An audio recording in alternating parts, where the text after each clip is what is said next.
هذا ما استرادي كروي انت بشرك لما دغيسكاش والسلام يا انا aad baan u fiicanahay waxa ugu weyn waa yara maarta madaxweyne dizzy aan dareemay madaxweyne ka soo bixi weyn oo mar laga tagay mar soo noqonaya sida kale aad baan u fiicanahay maalmo la soo dhaafay xanuuno kala duwan bay qabanayeen laakiin maanta aad baan u fiicanahay ma sha Allah waa tahay marka wasiir markii kugu horeysay oo xanuunka aad dareentay goorma ay ahayd maxaa isku aragtay markii horeysay horta waxaan joogay qardan joognay oo tiimkii qardan gurmudada ku jiray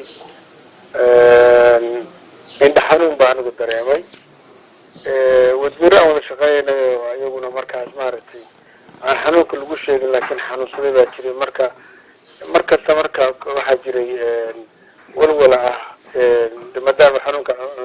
arada ku jiray ma lagu soo hayaa waxbaa isbedelay markii aan dareemay waxaan isku dayay bal horta waxaan kasoo tegay hordha garawaan imid oo waxaan isku bilaabay inaan maaragtay bal isku xiro isolation isku sameeyo maalintii ku xigtayna xoogaa cuna xanuun iyo waxaasaan dareemay iyo jir xanuun iyo waxaas markaasaan la xiriiray qolooyinkii medicalka oo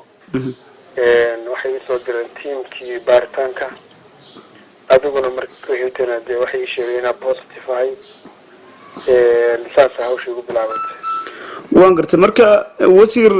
hadda garowa ku sugan tahay bal ka waran karantiil ayaa hadda ku jirta oo guriga miyaa isku karantiishay guriga isku karantiilay qol baan kaliya ku jiraa inta ma soo baxo haddaan baxana kaliya baa laga yaabaa inaan duurkii aado soo socdo laakiin inta badan maaragtay gurigaan karantiin ku sameeyay oo cidna maaragtay isma aragno marka wixii nolosha la xiriirta u baahatid qaab nooce ayay ehelka iyo waliba wixii kala dawladda lagu keenaa wasiir adigu guriga soo dhigaano waxa soo dhaana habaysta marka taxadar badan baan sameynaa markii intada iyo daawo iyo waxaan banaanka uga baahday iyo meel baa laga dhigaa meeshaas ka qaataa imisa calaamadood ayaad isku aragtay markii dambe xanuunka aad markii hore isku aragtay markii dambe calaamad la eegay isku aragtay waxaan oran karaa aniga hadda sida cudurkan soo qaaday waa si mayl ah waa si maaragtay aan saa u cuslayn buu ahaa waxyaalaha ugu waaweyn ugu culus oo aan oran karo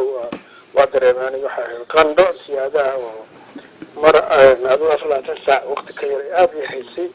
iyo madax wareer labadaas horta aad iigu daraa jir xanuun iyo dhun xanuun iyo waxyaalaha kobanka ma badnayn waqtiga hayeen laakiin waxaa aad iigu daraa madax wareerka baa aniga aad iyo aad iigu daraa marka marbay siyaadaha ii qabatay waqti ay haysay laakiin qandhaga hadda waa ka roonaa laakiin waxaa aad iigu raagay igu soo noqonayo onan u fahaa madax wareerka marka wasiir haddii dadka aad u sheegto xanuunka hargabka ee caadiga loo yaqaan iyo midkan hadda bal ka waran maxay ku kala duwan yihiin waxay ku kala duwan yihiin horta xanuunkan horta qof kasta uu qabtaa macnaha wax fara badan bay ka siman yihiin hargabka inkastoo aniga aanan isku arag dhadhanka oo iga tegay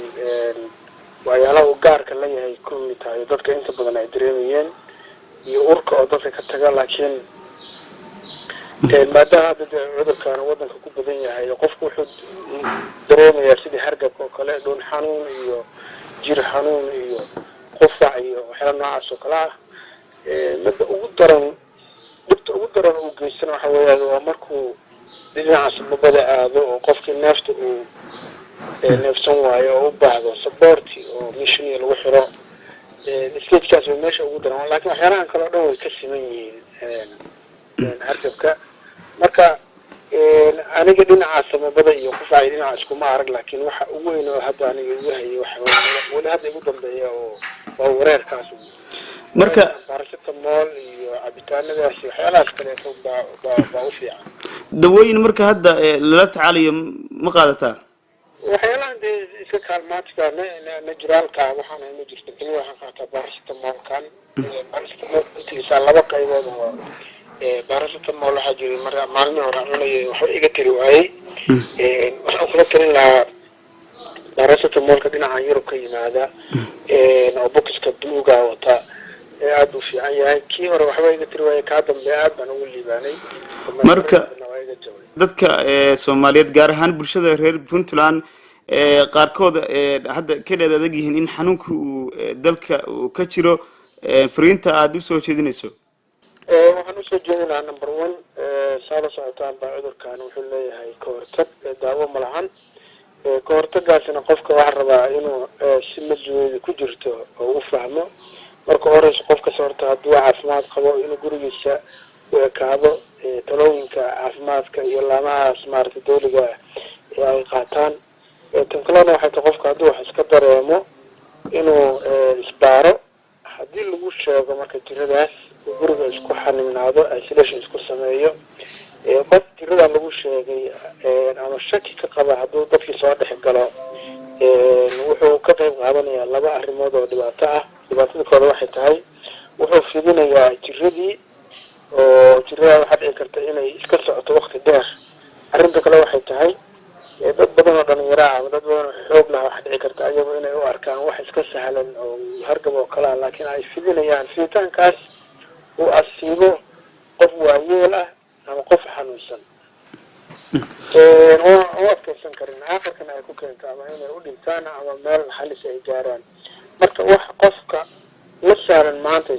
yaa waxa dhici karta qof dhibaato weyn inay abuurto marka waxaan kula talin lahaa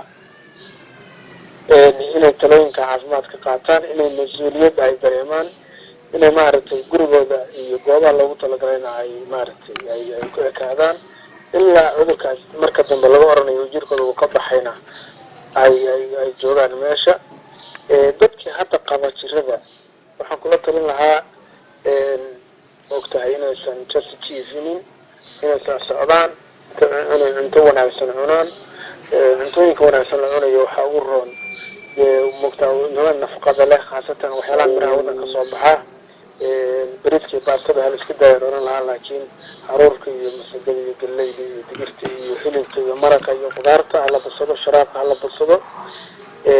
in badan maaragtay qofku inuu qubaysto waa muhiim qoraxda in la isku dhigo waa muhiim talooyinkaas oo dhan waa talooyinka dhakhaatiirta iyo dadka bahda caafimaadka ay ku talinayaan marka waxaan oran lahaa qof kasta mas-uuliyad ha iska saaray sidii cudurkan loo xakamin lahaa